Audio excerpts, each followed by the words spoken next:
यह एक सेवक के जीवन की पुकार है। इस पुस्तक के लेखक हैं केनेथ ई हेगन। वे एक ऐसे सेवक थे जिन्होंने अपना संपूर्ण जीवन प्रभु यीशु मसीह की सेवा में समर्पित किया। वे रीमा बाइबल ट्रेनिंग कॉलेज और रेमा मंत्रालयों के संस्थापक थे, एक ऐसा वैश्विक संगठन जिसने हजारों पास्टर्स और मिशनरीज को तैयार किया। केनेथ ई हेगन को अक्सर विश्वास का पिता, फादर ऑफ फेथ माउंटेन कहा जाता है, क्योंकि उन्होंने दुनिया भर में विश्वास के संदेश को पहुंचाया। लेकिन क्या आप जानते हैं, उनकी सेवकाई का आरंभ बहुत साधारण और संघर्षों से भरा था।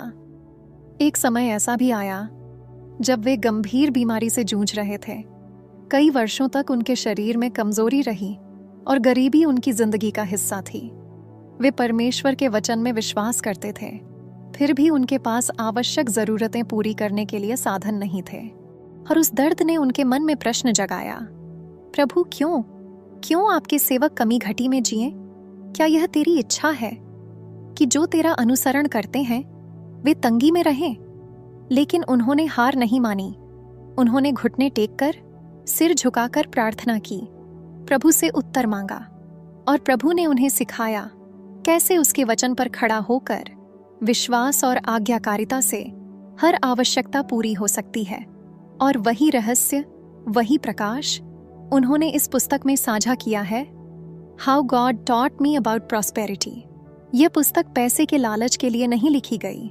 यह पुस्तक एक गवाही है, एक मार्गदर्शन है, ताकि हर विश्वासी समझ सके कि परमेश्वर की इच्छा कमी घटी नहीं, बल्कि भरपूरता है। समृद्धि केवल धन नहीं है, यह एक संतुलित, आशीषित और विश्वास से भरा जीवन है। आज हम उसी सत्य को जानने की इस यात्रा पर साथ चलेंगे।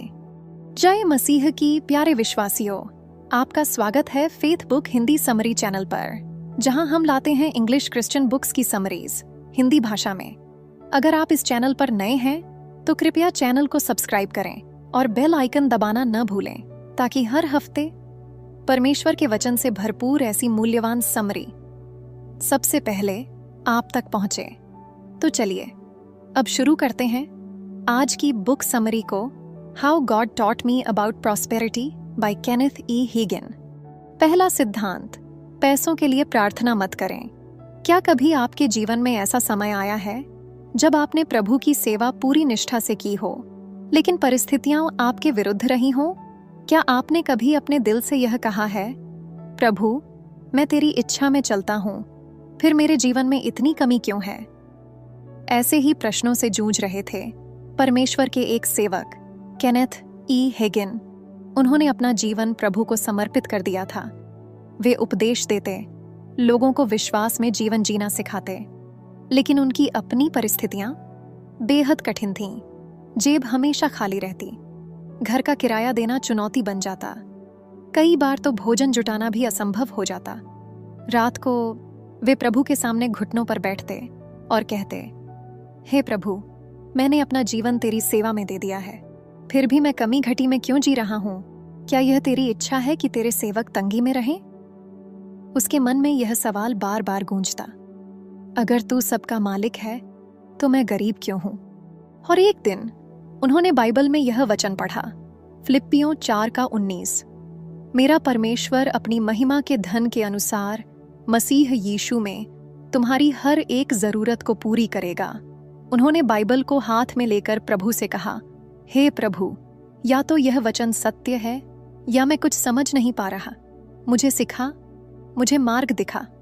उन्होंने ठान लिया, जब तक उत्तर नहीं मिलेगा तब तक वे प्रभु के सामने टिके रहेंगे। घंटों प्रार्थना, वचन पर ध्यान और केवल एक पुकार, प्रभु मुझे सिखा। फिर एक दिन उनके हृदय में प्रभु की स्पष्ट आवाज आई, केनेथ, पैसों के लिए प्रार्थना करना बंद कर। वे चौंक गए, मन में कहा, प्रभु पैसों के लिए प्रार्थना करना बंद कर दूं तो फिर मैं क्या करूं? तब प्रभु ने कहा, क्योंकि मैंने पहले ही तेरी हर आवश्यकता के लिए व्यवस्था कर दिया है, तू मुझसे भीख मत मांग। मेरा वचन कहता है, मैंने तेरी हर जरूरत को पूरा कर दिया है, तुझे बस विश्वास के द्वारा उसे लेना है। यही वह क्षण था जब केनेथ जी ने पहला सिद्धांत सीखा, पैसों के लिए प्रार्थना मत करो, प्रभु ने और गहराई से कहा, तू सालों से प्रार्थना कर रहा है, हे प्रभु मुझे पैसा दे, लेकिन तू उस बात के लिए प्रार्थना कर रहा है जो मैंने पहले ही पूरी कर दी। क्या तूने मेरा वचन नहीं पढ़ा? मेरा वचन कहता है तेरी हर आवश्यकता पूरी होगी, तो तू क्यों बार बार वही मांगता है जो तेरा पहले से है। उस दिन उनकी सोच बदल गई। उन्होंने समझा प्रार्थना का मतलब भीख मांगना नहीं बल्कि विश्वास में लेना है। वे सोचते थे लगातार प्रार्थना ही कुंजी है, लेकिन प्रभु ने दिखाया कि कुंजी यह है, जानना कि प्रभु ने पहले ही उत्तर दे दिया है।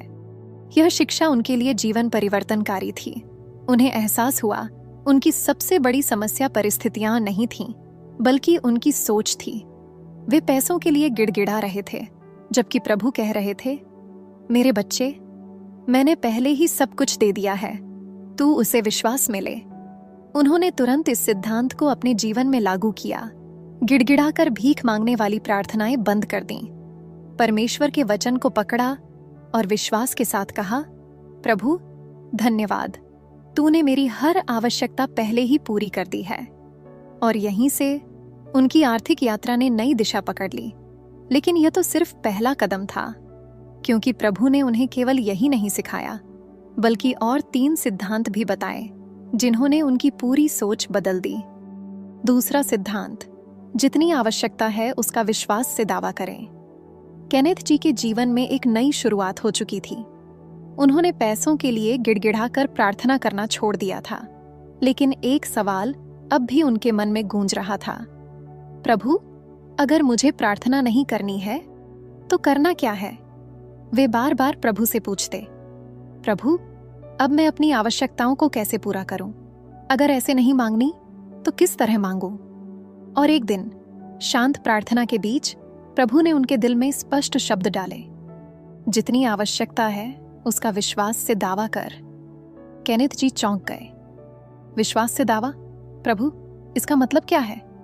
तब प्रभु ने प्रेम से समझाया, मेरे बच्चे, तुझे समझना होगा, तेरी हर आवश्यकता का व्यवस्था मैंने पहले ही कर दिया है, लेकिन जब तक तू उसे विश्वास के द्वारा ग्रहण नहीं करेगा, वह तेरे हाथ में नहीं आएगा।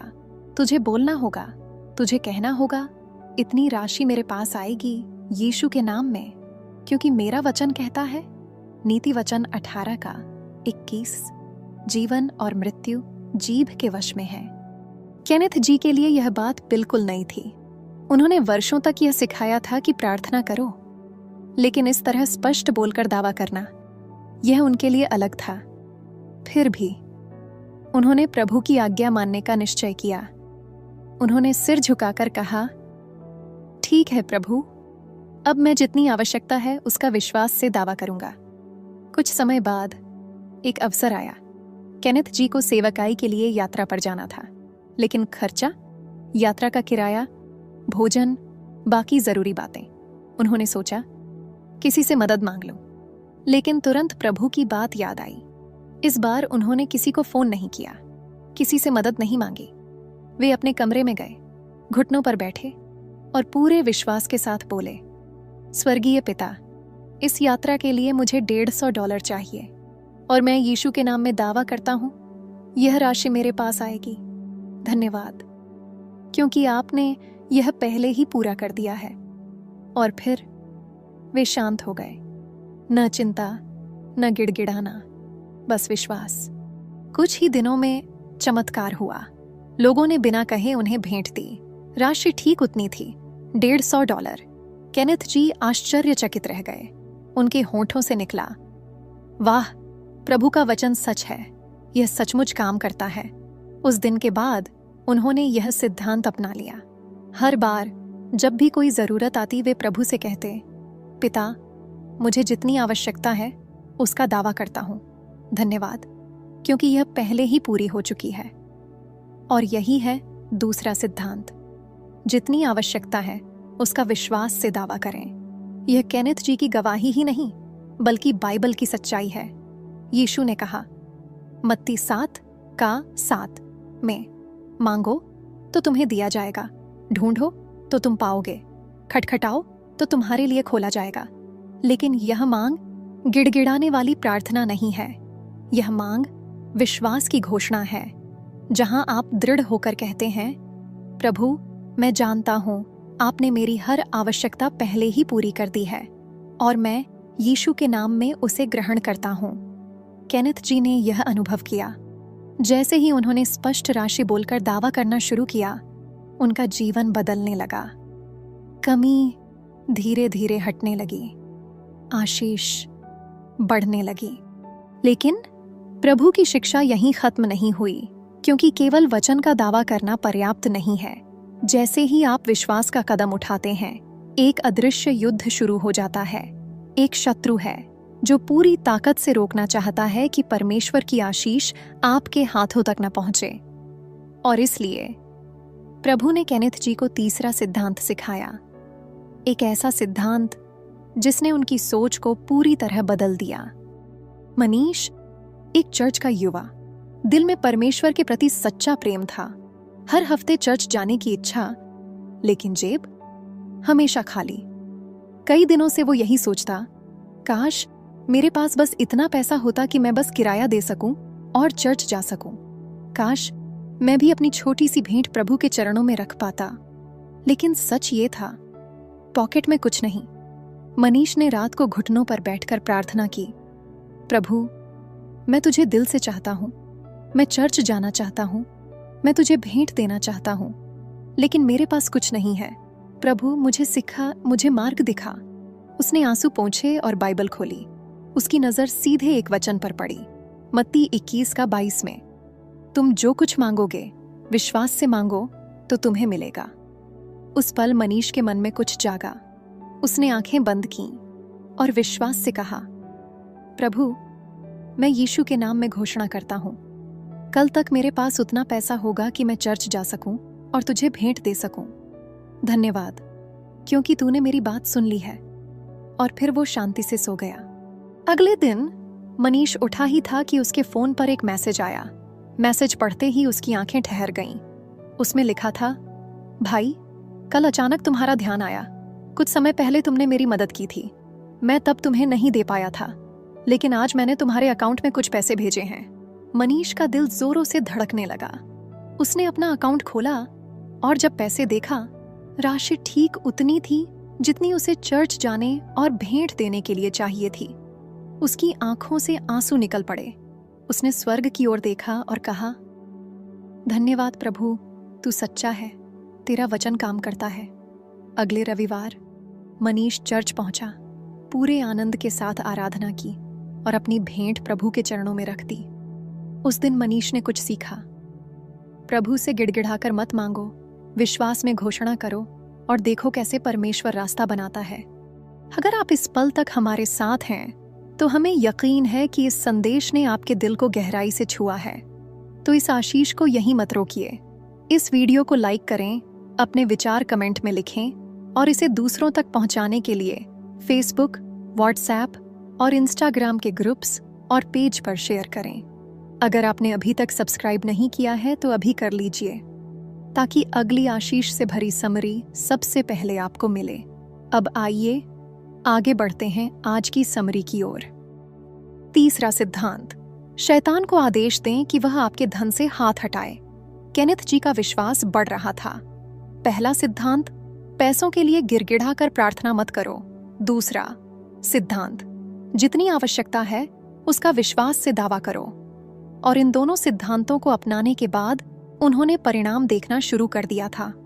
लेकिन एक दिन प्रभु ने उन्हें और गहराई से सिखाया, क्योंकि प्रभु ने उनसे कहा, तू केवल दावा करके मत रुक, तुझे शैतान को भी रोकना होगा। केनेथ जी ने मन ही मन सोचा, प्रभु, मैं समझ नहीं पा रहा, शैतान को रोकना क्यों जरूरी है। तब प्रभु ने उन्हें बाइबल का यह वचन याद दिलाया, यूहन्ना 10:10 में, चोर केवल चोरी करने, घात करने और नाश करने को आता है। और प्रभु ने कहा, शैतान चाहता है कि आशीष तेरे हाथ तक न पहुंचे। वह हर उस चीज को रोकता है जो तेरे लिए है, इसलिए तुझे अपने अधिकार का उपयोग करना होगा। केनेथ जी घुटनों पर बैठे प्रभु की आवाज को ध्यान से सुना। तब प्रभु ने कहा, तेरे पास यीशु के नाम में अधिकार है, तू शैतान को आदेश दे, मेरा धन छोड़ दे यीशु के नाम में, क्योंकि मेरा वचन कहता है, याकूब 4:7 में। इसलिए परमेश्वर के अधीन हो जाओ, शैतान का सामना करो तो वह तुमसे भाग जाएगा। केनेथ जी का हृदय धड़कने लगा। वे वर्षों से सोचते थे कि आशीष पाने के लिए बस प्रभु से मांगना काफी है, लेकिन अब प्रभु ने उन्हें दिखाया कि यह एक आत्मिक युद्ध है। उन्होंने वही किया जो प्रभु ने कहा। वे घुटनों पर बैठकर बोले, शैतान, यीशु के नाम में मैं तुझे आदेश देता हूँ, मेरे धन से अपने हाथ हटा। तू चोरी करने वाला चोर है, लेकिन तेरा अधिकार मुझ पर नहीं, क्योंकि मैं परमेश्वर का पुत्र हूँ और मेरे पास यीशु के नाम का अधिकार है। फिर उन्होंने धन्यवाद किया और विश्वास में खड़े हो गए। केनेथ जी को समझ आ गया कि जब तक वे अपनी आवाज से अधिकार नहीं जताएंगे, शैतान पीछे नहीं हटेगा। उसके बाद उन्होंने देखा कि स्थिति बदलने लगी। लोग बिना कहे उन्हें भेंट देने लगे। उनकी सेवकाई में जो आर्थिक रुकावट थी वह टूट गई, क्योंकि उन्होंने शैतान को आदेश दिया और उसे मानना पड़ा। केनेथ जी ने गवाही दी, मैंने महसूस किया कि मेरी लड़ाई गरीबी से नहीं है, बल्कि उस चोर से है जो आशीष को रोकना चाहता है। लेकिन जब मैंने यीशु के नाम में अधिकार का उपयोग किया, सब कुछ बदल गया। और यही है तीसरा सिद्धांत, शैतान को आदेश दो कि वह आपके धन से हाथ हटाए। यह सिर्फ केनेथ जी की कहानी नहीं है, यह बाइबल का सिद्धांत है। यीशु ने कहा लूका 10:19 में, मैंने तुम्हें सांपों और बिच्छुओं को रौंदने का और शत्रु की सारी शक्ति पर अधिकार दिया है। केनेथ जी को अब समझ आ गया था कि अधिकार सिर्फ चर्च में उपदेश देने के लिए नहीं है, यह आपके दैनिक जीवन में उपयोग करने के लिए है। क्योंकि जब तक आप बोलेंगे नहीं, शैतान मानने वाला नहीं। लेकिन कहानी यहीं खत्म नहीं होती, क्योंकि प्रभु ने उनसे कहा, तुझे एक और काम करना होगा, क्योंकि आशीष को तेरे पास पहुंचाने के लिए स्वर्गदूत तैयार हैं और तुझे उन्हें भेजना होगा। यही है चौथा और अंतिम सिद्धांत, स्वर्गदूतों को भेजो कि वे तेरे धन को लाएं। और यह केनेथ जी के लिए सबसे अद्भुत अनुभव था। चौथा सिद्धांत, स्वर्गदूतों को भेजो कि वे आपके धन को लाएं। केनेथ जी की यात्रा अब एक नए मोड़ पर थी। पहला सिद्धांत, पैसों के लिए गिड़गिड़ाकर प्रार्थना मत करो। दूसरा, जितनी आवश्यकता है उसका विश्वास से दावा करो। तीसरा, शैतान को आदेश दो कि वह आपके धन से हाथ हटाए। और अब प्रभु उन्हें चौथा और अंतिम सिद्धांत सिखाने वाले थे, एक ऐसा सिद्धांत जिसने उनकी सोच को पूरी तरह बदल दिया था। एक दिन जब वो प्रार्थना में थे, प्रभु ने उनके मन में एक और गहरी सच्चाई डाली। प्रभु ने कहा, तुझे पता है, तूने दावा कर लिया, तूने शैतान को रोक दिया, लेकिन अब तुझे एक और कदम उठाना है। वो चौंक गए। उन्होंने मन ही मन कहा, प्रभु, और क्या करना बाकी है? और तब प्रभु ने कहा, आशीष को तेरे पास पहुंचाने के लिए स्वर्गदूत तैयार हैं, लेकिन तुझे उन्हें भेजना होगा। वो हैरान थे। प्रभु, स्वर्गदूत, उन्हें भेजना, इसका क्या मतलब है? प्रभु ने समझाया, क्या तूने मेरा वचन नहीं पढ़ा? इब्रानियों 1:14 में, क्या वे सब सेवा करने वाले आत्मा नहीं हैं जो उद्धार पाने वालों के लिए सेवा करने को भेजे जाते हैं? स्वर्गदूत तेरे सेवक हैं, वे तेरी आशीष को तेरे पास लाने के लिए नियुक्त किए गए हैं, लेकिन जब तक तू उन्हें भेजेगा नहीं, वे कार्य नहीं करेंगे। उनका हृदय धड़कने लगा। उन्होंने महसूस किया, अब तक वे सोचते थे कि सब कुछ अपने आप हो जाएगा, लेकिन प्रभु कह रहे थे, तुझे बोलना होगा, तुझे अपने शब्दों से आदेश देना होगा, क्योंकि स्वर्गदूत मेरे वचन पर चलते हैं। जब तू मेरा वचन बोलता है, तब वे सक्रिय हो जाते हैं। उस पल केनेथ जी ने घुटनों पर आकर विश्वास से कहा, स्वर्गदूतों, जाओ, मेरा धन जहां भी है उसे मेरे पास लाओ। मुझे सेवा के लिए चाहिए, मुझे परमेश्वर के राज्य के लिए चाहिए। यीशु के नाम में उसे लेकर आओ। उन्होंने यह बात पूरी गंभीरता से बोली और फिर शांत हो गए, क्योंकि उन्हें पता था स्वर्गदूत निकल पड़े हैं। और क्या हुआ? थोड़े ही समय में उन्होंने चमत्कार देखना शुरू कर दिया। अचंभित तरीके से मदद आने लगी। लोग बिना कहे भेंट देने लगे। उनकी आवश्यकताएं पूरी होने लगीं।